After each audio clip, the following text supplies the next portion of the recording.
Posicionamiento de CTA sobre la crisis institucional, firmado por Francisco Moro y la expone Maripaz. Os vais harta de Maripaz, pero bueno, es lo que hay. Está en la creencia del pueblo y así se encargan los poderes en educar y hacer creer que las instituciones están para defender los servicios a los ciudadanos y para proteger los derechos de estos. Nada más lejos de la realidad. Las instituciones de este país no responden a los intereses colectivos. Muy al contrario, responden a la defensa del borrego de oro, que es la economía de libre mercado, y a todos sus beneficiarios, los capitalistas que no están ni actúan sueltos, que al contrario de la clase trabajadora están organizados permanentemente y las instituciones también las tienen a su servicio. El papel del Estado como redistribuidor de la riqueza, se supone de las capas sociales más pudientes a los sectores de la clase trabajadora, es auténticamente falso. Lo que hay es una actividad fiscal recaudatoria sobre las capas populares que redistribuyen a los más pudientes, de tal manera que el montaje de cualquier empresa, siempre por gente pudiente, recibe todas las subvenciones de ayuntamientos y sobre todo de comunidades autónomas y Estado central. Que las instituciones de este país están en crisis, no hay quien lo pueda dudar. Vamos a dar un somero repaso sobre ellas. Comencemos con la jefatura del Estado, una monarquía hereditaria, proveniente de una dinastía borbónica que a lo largo de su historia solo ha traído a este país corrupción y escándalos. Desde quien vendió a España por 30 millones de pesetas a los franceses, pasando por Isabel II, que era misógina, tuvo 19 hijos, muchos de miembros de su corte y la mayoría, curiosamente, murieron, hasta llegar al emérito, que es una fotografía de su tradición. Pero, ojo, todas las instituciones del país se tiran al barro para defender que el actual monarca, el mismo que ha sido príncipe hasta el año 2014 y que ha estado siempre, toda su vida, desde que tenía 9 años, al lado de la jefatura del Estado, no tiene nada que ver con su padre. Bueno, eso no lo tragamos nada más que en España posfranquista, que es que seguimos viviendo, que es la que seguimos viviendo.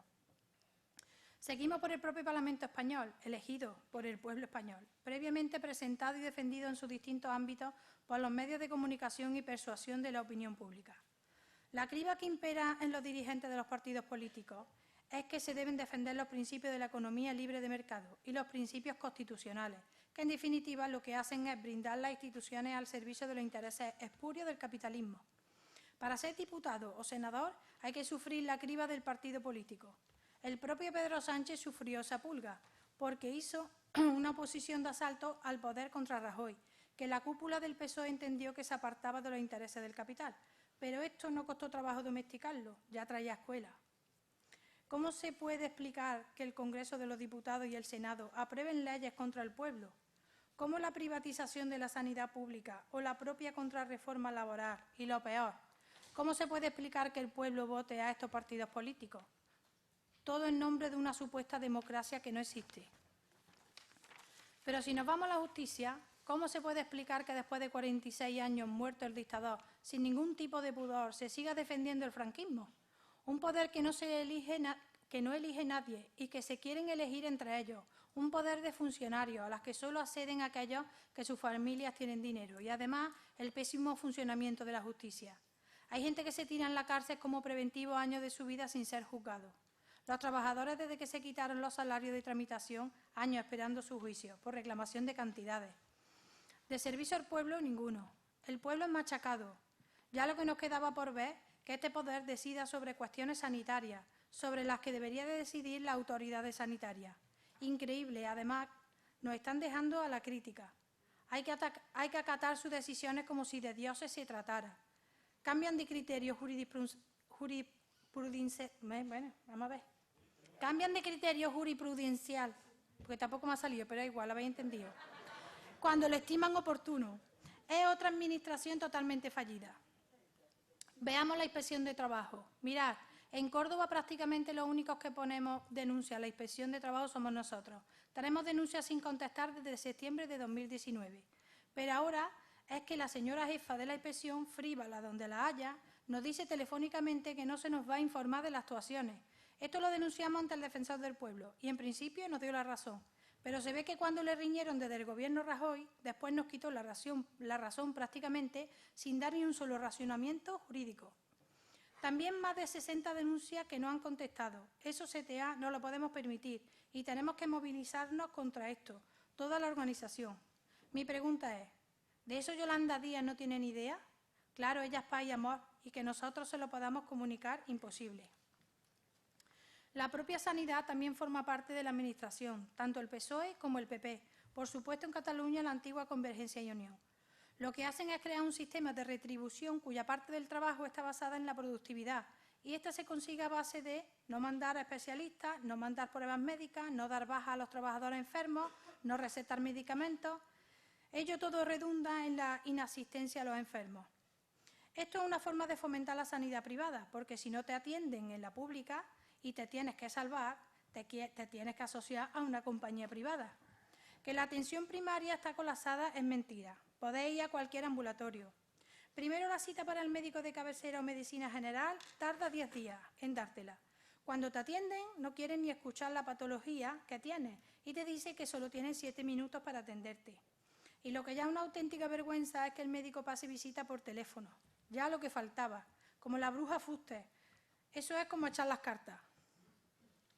Pero además en las colas del hambre, que son reales, están las colas de los quirófanos y estas se fomentan y mantienen para eso, para desviar a la sanidad privada las intervenciones que es posible desviar, para que la sanidad privada tenga su fuente de financiación directa desde la sanidad pública con el dinero público.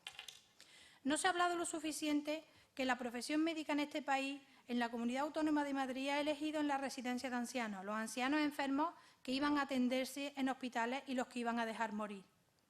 ¿Habéis visto una sola denuncia penal en los juzgados por esta causa promovida por algún médico que tienen un código deontológico que juran o prometen salvar vidas? Ninguna.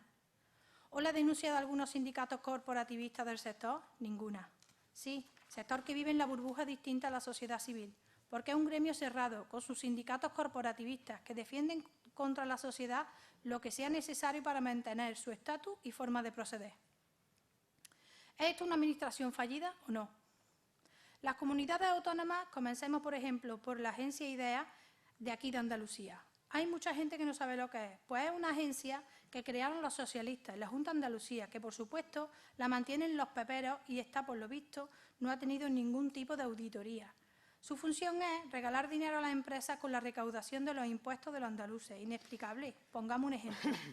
Supongamos que alguien te llega y te pide 3.000 euros para formar parte de un proyecto empresarial y tú los tienes. Bueno, pues ves la operación viable y se los inviertes. Pero tú exigirás ser accionista, tener una participación en acciones en la empresa y participar en el reparto de beneficios, como es lo lógico. Pues la Junta de Andalucía no. Da el dinero en algunas ocasiones, se devuelve parte, pero en la mayoría de ocasiones no. Y no tiene ni una sola acción en esas sociedades. Estamos hablando de más de 3.000 millones de euros al año, es decir, medio billón de pesetas o 500.000 millones de pesetas al año, que salen de nuestros impuestos. Pero además las comunidades autónomas le han otorgado una capacidad inquisitora sobre las administraciones locales, dándole el encargo de acabar con la autonomía local. Y es una cuestión de Estado, en lo que la izquierda no ha dicho ni pío. Y, por supuesto, Pedro Sánchez no ha revertido para nada lo legislado por Rajoy, ni en este sentido, ni tampoco en impedir que los ciudadanos puedan acceder a la justicia sin sobrecostes por condena en costas. Por ejemplo, en los contenciosos administrativos que pongan los ciudadanos si los pierden. Son condenados directamente en costas. Un solo ejemplo más. ¿Sabéis cuánto tarda la Consejería de Asuntos Sociales en dar un grado de discapacidad a un ciudadano? Siempre más de un año. U otra cuestión más. ¿Sabéis que la Junta de Andalucía ha introducido el copago de los usuarios de la ayuda a domicilio? Ya me diríais si esto no es una administración fallida para los ciudadanos. Por supuesto, para cualquier trámite, acercarte a ellos es a base de dificultades. Llegamos a las administraciones locales. Es incomprensible cómo los partidos políticos, todos los que han gobernado en Córdoba, salvo el ayuntamiento que presidió Anguita, gobiernan las administraciones locales para desmantelarlas y privatizarlas, con los socialistas a la cabeza. La limpieza viaria, el mantenimiento de jardines, la recogida y tratamiento de residuos sólidos urbanos, el mantenimiento de colegios, el mantenimiento de alumbrado público, la seguridad de edificios públicos, la atención ciudadana, los servicios sociales, los servicios de aguas potables y de alcantarillado, la ayuda a domicilio, etcétera. En la mayoría de los ayuntamientos y sobre todo los encabezados por socialistas se han privatizado. Cuando ha llegado el PP a gobernar ya no han tenido nada más que seguir la estela. Una puñetera vergüenza. Pero lo mejor es que si llamas para que te atiendan, no hay quien coja el teléfono, posiblemente en la mayoría de los casos porque no tienen ni personal propio para realizar cualquier trámite. Imposible. Normalmente el acceso por Internet fallido para pedir cita, de un mes para otro. En eso es lo que ha mejorado los servicios y los intelectuales que han implantado las nuevas tecnologías y que cobran $500.000 de euros cada 4 años, más que el presidente del Gobierno de este país en nómina, para hacer imposible el acceso de los ciudadanos, sobre todo de las personas mayores, a las administraciones. Por último, a todos estos les pagamos para que nos defiendan y estos están armados y parapetados en sus instituciones para a la menor atacar sin piedad a cualquier ciudadano que se atreva a hacerle frente, para defender sus privilegios y sus intereses frente a los intereses del pueblo. Esa es la gran crisis institucional que desde sus entrañas y forma de organizarse tiene instalada la corrupción en su propio seno y, por supuesto, la defienden a capa y espada. Y han tapado en esta democracia, por ejemplo, al emérito, todo lo que haga falta y van a tapar a todas estas instituciones siempre. El trabajo de los y las militantes de CTA es bien sencillo. Estudiar todo esto y poner de manifiesto al pueblo a ver si abre los ojos con todo esto. Es muy sencillo. Lo que se deben de desgastar son ellos. Nosotros tenemos que ser como una piedra de afilar, lijar y lijar el hierro. Francisco Moro Fernández.